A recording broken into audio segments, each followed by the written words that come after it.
जय भीम, नमो बुद्धाय। दीपावली कार्तिक अमावस्या के दिन मनाया जाता है। इस दिन धूमधाम से दीपों को जलाया जाता है। ऐसी मान्यता है कि इस दिन राम जी अपनी पत्नी सीता जी को लंका से लेकर अयोध्या वापस लौटे थे। परंतु फिर प्रश्न उठता है कि राम जी कब अयोध्या आए और कौन सी अयोध्या आए? क्या उस समय अयोध्या नगरी थी? इसकी जानकारी कैसे प्राप्त हुई? कारण यह है कि भारत का अधिकांश लिखित इतिहास मुस्लिम शासकों के आगमन से शुरू होता है। उसके पहले का इतिहास क्या था, कैसा था, सब जमीन के अंदर दबा है। जैसे जैसे जमीन की खुदाई होती है, वैसे वैसे पूर्व की सभ्यता और संस्कृति के साक्ष्य मिलते जाते हैं। आप इसके लिए अंग्रेजों को धन्यवाद दीजिए, जिन्होंने भारत का इतिहास राजपूत और मुगल काल से पूर्व पाल वंश से लेकर हर्यक वंश 6ठी शताब्दी ईसा पूर्व तक संपूर्ण भाषा संस्कृति के साथ खोज निकाला और उसके पूर्व की सभ्यता सिंधु घाटी की सभ्यता को भी सामने लाया। लेकिन अनाम व्यक्ति और भाषा के साथ फिर ये राम वाली कहानी कब की है? अगर अंग्रेज भारत के शासक बनकर कुछ दिन और रुक जाते तो सिंधु सभ्यता की भी पूरी जानकारी प्राप्त कर देते। उस काम को आजादी के बाद भारत की ब्राह्मणी सरकार ने अपनी ब्राह्मणी व्यवस्था को नंगा होने के डर से रुकवा दिया। आज भी मैं दावे के साथ कहता हूँ कि यदि भारत सरकार हर्यक वंश से पूर्व सिंधु घाटी की सभ्यता का पुनः उत्खनन कराए और उस सभ्यता की पुरातात्विक जांच कराए तो निश्चित ही ब्राह्मणों की थोपी सभ्यता साफ अलग हो जाएगी। अब अयोध्या नगर पर आए। कौन सी अयोध्या नगरी की बात हो रही है?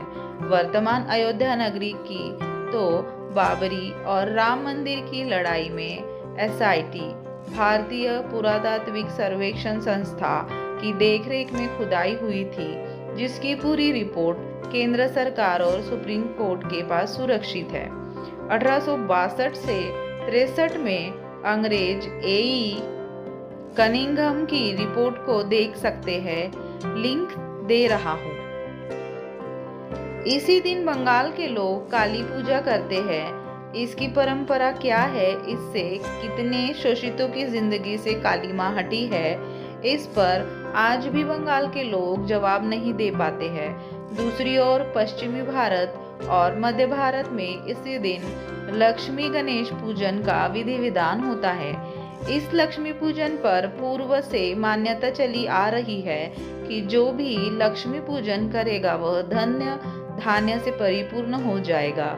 लेकिन भारत जैसे देश में लक्ष्मी पूजन होने के बाद भी 20% लोग 2 वक्त के भोजन से वंचित है और 30% लोग अपने 2 वक्त के समुचित भोजन के लिए जूझते हैं।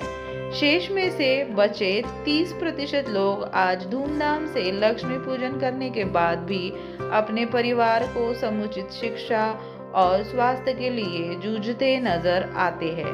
भारत की यह सच्ची और कड़वी विडंबना है।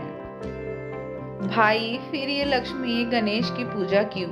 ये तो धन्य कहिए उन अंग्रेजों का जिन्होंने बहुसंख्यक भारतवासियों के ऊपर संपत्ति, रुपया, धन, जमीन रखने की सनातनी पाबंदी हटा दी।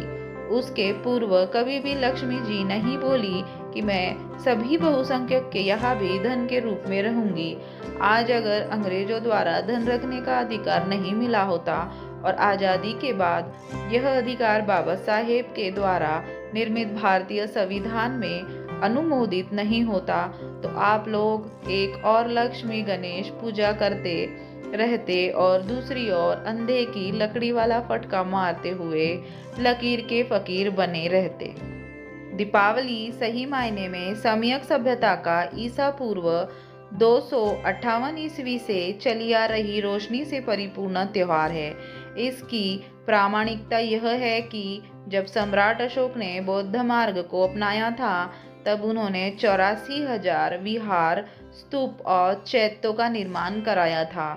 उन सभी का निर्माण पूरा हो जाने पर कार्तिक अमावस्या को एक भव्य आयोजन द्वारा सभी स्तूपों विहारों और चैत्यों में दीपमाला एवं पुष्पमाला द्वारा हर्षोल्लास के साथ शुभारंभ किया गया था, जिसे आज भी प्रत्येक घरों के आंगन के कोने में बने चैत्याकार का निर्माण, जिसे आज तुलसी चौरा भी कहते हैं, पर कार्तिक अमावस्या के दिन दीप प्रज्वलित करने की परंपरा है।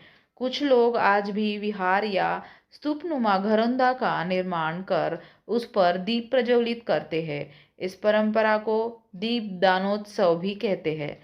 लेकिन आज के लोग लकीर के फकीर बनते हुए इतनी अच्छी पूर्व परंपरा को अंधे का फटका बना दिए हैं।